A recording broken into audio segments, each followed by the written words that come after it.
तो पहली सीन में हम दर्शकों को दिखाई देता है एक नौजवान लड़का केरला का फेमस बाहुबली फॉल्स यानी अतिरापल्ली फॉल्स का तस्वीरें खींचते हुए। फिर वहां से वो बस स्टैंड तक जाता है, पर काफी देर तक इंतजार करने के बावजूद बस नहीं आती है। इतने में उसे सुसु आ जाती है और वो नजदीकी एक पेड़ पे लगे हुए कील पर अपना बैग लटका देता है और काम निपटा लेता है। लेकिन जब टंगे हुए बैग को लड़का उतारने जाता है तो वो कील बाहर निकल आती है। वापस उस कील को उसी पेड़ पे वो कई मर्तबा लगाने की कोशिश तो करता है, पर कोई फायदा नहीं होता है। जो बिगड़ना था बिगड़ चुका था।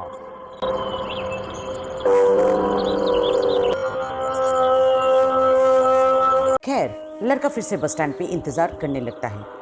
लगभग 1 घंटा इंतजार करने के बाद उसे एक कार नजर आती है और कार में बैठा ड्राइवर को लड़का थोड़ी बहुत बातों में पटाकर कोची तक लिफ्ट मांग लेता है।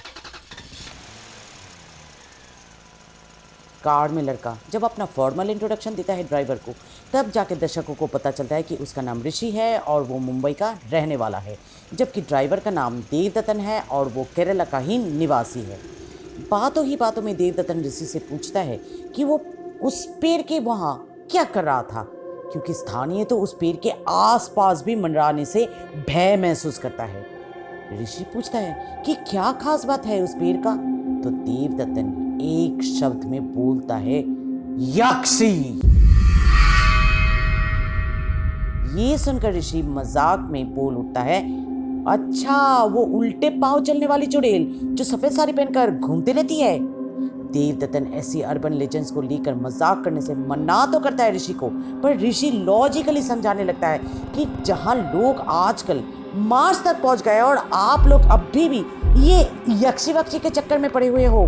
पर कई स्थानियों का अकस्मात मृत्यु देवदत्तन को अपने अंधविश्वास से निकलने नहीं देता है। वो कहता है कि यक्षी का प्रकोप केरला में एक समय ऐसा था कि लोग रात तो क्या दिन में भी घर से बाहर निकलने में डरते थे। फाइनली कई पूजा पाठ के बाद यक्षी को एक कील से उसी पेड़ में बांध दिया गया था और तब से ऐसी रहस्यमय मृत्यु कम हो गया केरला में। जब तक वो कील उस पेड़ पे है तब तक यक्षी भी उस पेड़ से बंधी है। फिर से ऋषि मजाक में कहता है कि तब तो उसने यक्षी को आजाद कर दिया है और अपने बैग और कील वाली इंसिडेंट को काफी इनसेंसिटिवली जताता है, जो सुनकर देवदत्तन ऑलमोस्ट सामने रास्ते में खड़ी एक लड़की को ठोकने ही वाला था अपने कार से कि इन वक्त में उसने कार को संभाल लिया और उससे बाहर निकल के लड़की को डांटने लगा कि क्यों वो इस समय दिन दहाड़े रास्ते के बीचों बीच एक सफेद साड़ी पहनकर खड़ी है।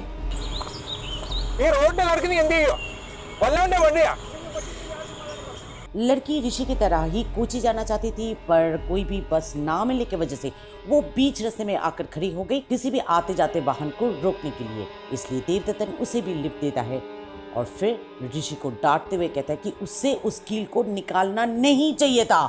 पता नहीं अब क्या कहराने वाली है केरला पे कि यक्षी किसी का भी रूप बदलकर किसी को भी मार सकता है बिन वजह। अजीब बात तो तब हो गई जब लड़की अचानक से इन दोनों के बातों के बीच में टपक पड़ी और बोली कि यक्षी रूप नहीं बदल सकती है। कुछ देर बाद देवदत्तन गाड़ी को अचानक से ही एक सुनसान जगह पर रोक देता है और उससे निकलकर कहता है कि उसका यहाँ पर कुछ जरूरी काम है। गाड़ी में बैठा ऋषि मौके का फायदा उठाकर लड़की से बातचीत शुरू करने की कोशिश करता है अपने फॉर्मल इंट्रो के साथ, पर लड़की का जवाब उसे अचंभित कर देता है। लड़की कहती है, मैं आपको जानती हूँ क्योंकि मैं आपको देख रही थी।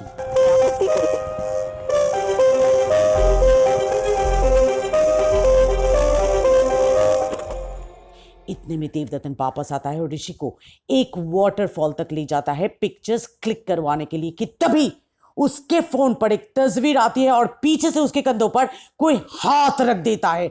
डर के वो पीछे मुड़ता है और देखता है कि वही गाड़ी वाली लड़की एक पैगाम लेकर आई है कि पीछे बाहुबली फॉल्स के बस स्टैंड पर किसी अनजान लड़की का मृत शरीर मिला है गांव वालों को।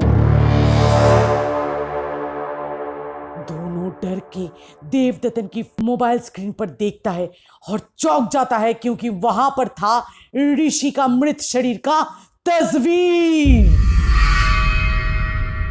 इतने में अचानक से ही दोनों का तस्वीर कोई खींच लेता है और वो कोई और नहीं ऋषि था।